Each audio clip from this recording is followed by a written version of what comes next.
Mariupol is not just a city, it is a symbol of strategy, destruction, survival, and a future that remains contested. Located on the coast of the Sea of Azov, Mariupol has long held a critical position in Eastern Europe. Long before the war, it was a major industrial powerhouse. Massive steel plants such as Azovstal and Ilyich supplied steel across Ukraine and beyond. A deep-water port connected inland industry to global trade routes.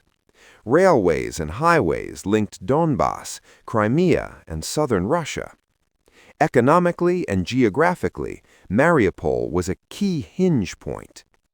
But Mariupol was not only an industrial center. After 2014, it also became one of Ukraine's most heavily fortified cities. As the conflict in eastern Ukraine continued, defensive planning intensified. Residential districts, factories, and underground infrastructure were adapted for urban warfare. Apartment blocks were incorporated into defensive layouts. Industrial zones were reinforced. From Moscow's perspective, Mariupol represented a permanent vulnerability.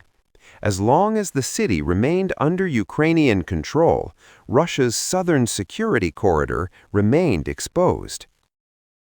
When Russia launched its full-scale military operation in February 2022, Mariupol was immediately identified as a top strategic objective. Controlling the city meant controlling the Sea of Azov coastline. It also meant securing a direct land corridor between mainland Russia and Crimea. The siege began quickly. Russian forces moved to encircle the city, cutting supply routes and isolating Ukrainian defenders. Ukrainian forces, anticipating a prolonged battle, converted factories, ports, residential buildings, and underground spaces into defensive positions. What followed became one of the most intense and destructive urban battles of the war. Street by street, block by block, fighting spread across Mariupol's dense urban terrain. Artillery, airstrikes, and close-quarters combat turned entire neighborhoods into ruins. The port area, residential districts, and industrial zones became constant battlegrounds. Civilians were trapped without electricity, water, or heating. Thousands sheltered in basements, tunnels, and underground facilities as the city collapsed above them. The battle eventually centered on the Azovstal steel complex. With its reinforced structures and vast underground tunnels, Azovstal became the final stronghold of Ukrainian resistance. For weeks, it served as both a military fortress and a civilian shelter. In May 2022, after nearly 3 months of continuous fighting, the remaining Ukrainian forces inside Azovstal surrendered. Russia declared full control of Mariupol. For Moscow, this was more than a military victory.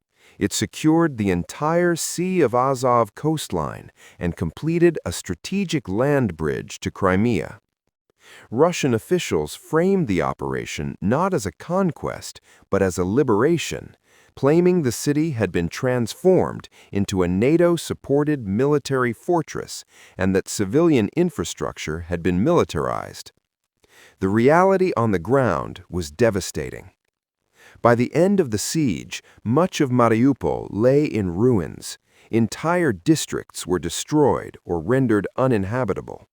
Industrial facilities were crippled. Power grids, water systems, heating networks, hospitals, and schools collapsed.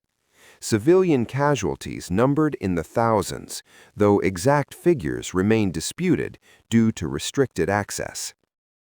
With military control established, Russia shifted from combat to consolidation. Mariupol was declared a reconstruction priority under Russian administration. Rubble was cleared, roads were repaired, utilities were gradually restored.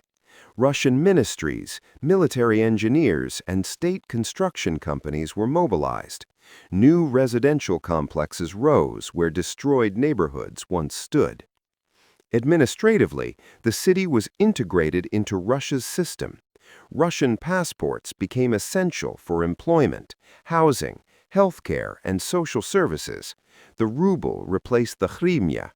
Russian banks, telecommunications providers, and public institutions took over. Schools reopened under a Russian curriculum. Healthcare and insurance systems were reorganized to meet federal standards. Today, Mariupol is no longer an active battlefield. Shops are open, markets operate, public transport runs, schools teach, hospitals treat patients. The port has resumed limited operations, and parts of the industrial sector are slowly returning to production. Visually, the city shows signs of renewal: new apartment blocks, repaired roads, and restored utilities.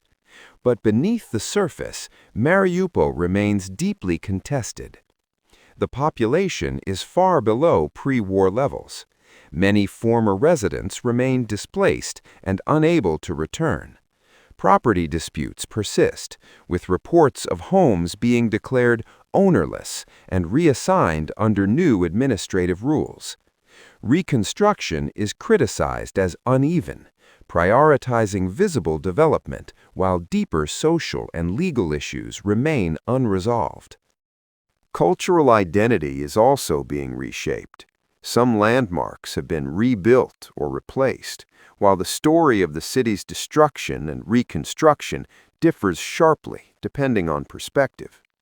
For Russia, Mariupol is presented as a city reborn, a symbol of stability, control, and long-term development.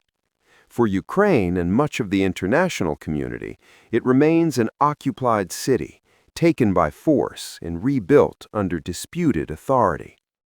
Geopolitically, Mariupol remains a flashpoint. Ukraine continues to claim the city as its sovereign territory. Western governments refuse to recognize Russian control, and sanctions remain in place.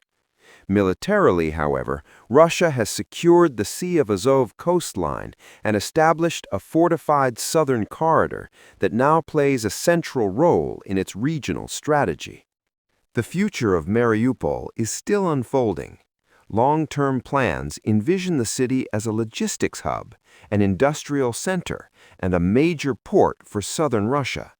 Steel plants are being restored, rail connections are expanding, port infrastructure is being modernized. The goal is to turn Mariupol into a regional economic engine. Mariupol's story is no longer only a story of war.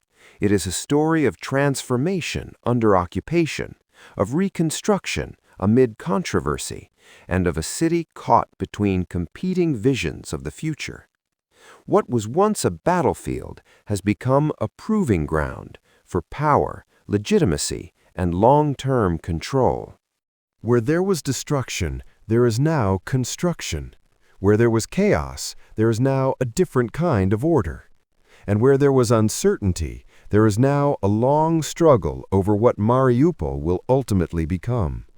This is Mariupol, not just a city rebuilt, but a city that continues to redefine the southern front of the war, long after the fighting has moved on.